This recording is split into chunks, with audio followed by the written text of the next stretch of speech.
Break नंतर bulletin मध्ये आलेला मोठी बातमी येते। अहमदनगरमधून संभाजी भिडेंच्या विरोधात घोषणाबाजी करण्यात आलेली आहे।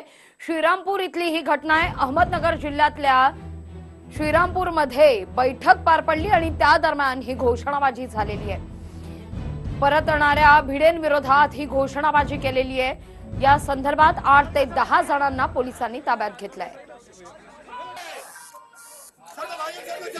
अहमदनगरमध्ये आज बैठक होती। श्रीरामपूर इथं बैठकीचं आयोजन करण्यात आलेलं होतं। बैठकीला संभाजी भिडे गुरुजी उपस्थित होते आणि यानंतर बैठक संपल्यानंतर परतत असलेल्या संभाजी भिडे गुरुजींविरोधात यावेळी घोषणाबाजी करण्यात आली आहे। या संदर्भात 8 ते 10 जणांना पोलिसांनी ताब्यात घेतलंय।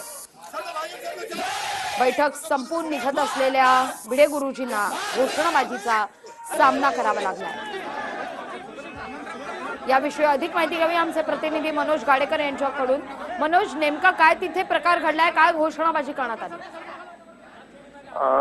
एकंदरीत आज जर बघितलं तर मोठ्या पोलीस बंदोबस्तामध्ये संभाजी भिडे गुरुजींची जी बैठक होती कार्यकर्त्यांसोबत ती श्रीरामपूर येथील उत्सव मंगल कार्यालयात आयोजित करण्यात आली होती आणि मोठा पोलीस बंदोबस्त होता। कोणत्याही कार्यकर्त्यांना सभास्थळी जे दलित कार्यकर्ते होते किंवा संघटनेचे कार्यकर्ते होते त्यांना सभास्थळी किंवा बैठकीच्या स्थळी जाऊ दिलं जात नव्हतं। आणि दुसरी गोष्ट, जे आतमध्ये जे नागरिक सोडले जात होते बैठकीसाठी, जे कार्यकर्ते होते त्यांनाही पूर्णपणे त्यांची तपासणी करूनच त्यांना आत सोडलं जात होतं। मोबाईल बंद ठेवण्यात आला होता, मोबाईल नेण्यासही बंदी घालण्यात आली होती।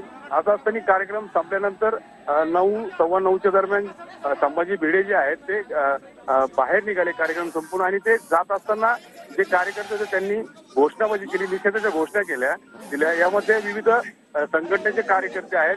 साधारणतः 10 ते 12 जणांना पोलिसांनी ताब्यात घेतलेलं आहे आणि त्यांचा विरोध हा होता की या बैठकीला परवानगी देऊ नये पोलीस प्रशासनानं आणि त्यामुळे ही बैठक संपन्न झाल्यानंतर मात्र कार्यकर्त्यांनी जो आहे तो विरोध प्रदर्शन करत आणि त्यामुळे घोषणाबाजी केल्याचं पाहायला मिळालं। धन्यवाद मनोज, तुम्ही दिलेल्या एकूणाचा सविस्तर माहिती करता।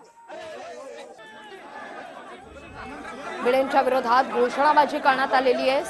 8 ते 10 जणांनी घोषणाबाजी केली आणि त्यानंतर पोलिसांनी घोषणाबाजी करणाऱ्या या 8 ते 10 जणांना ताब्यात सुद्धा घेतलेलं आहे। अहमदनगरमध्ये सभा होती, बैठक होती आणि ही बैठक संपून संभाजी भिडे गुरुजी परतत असताना त्यांना घोषणाबाजीचा सामना करावा लागला।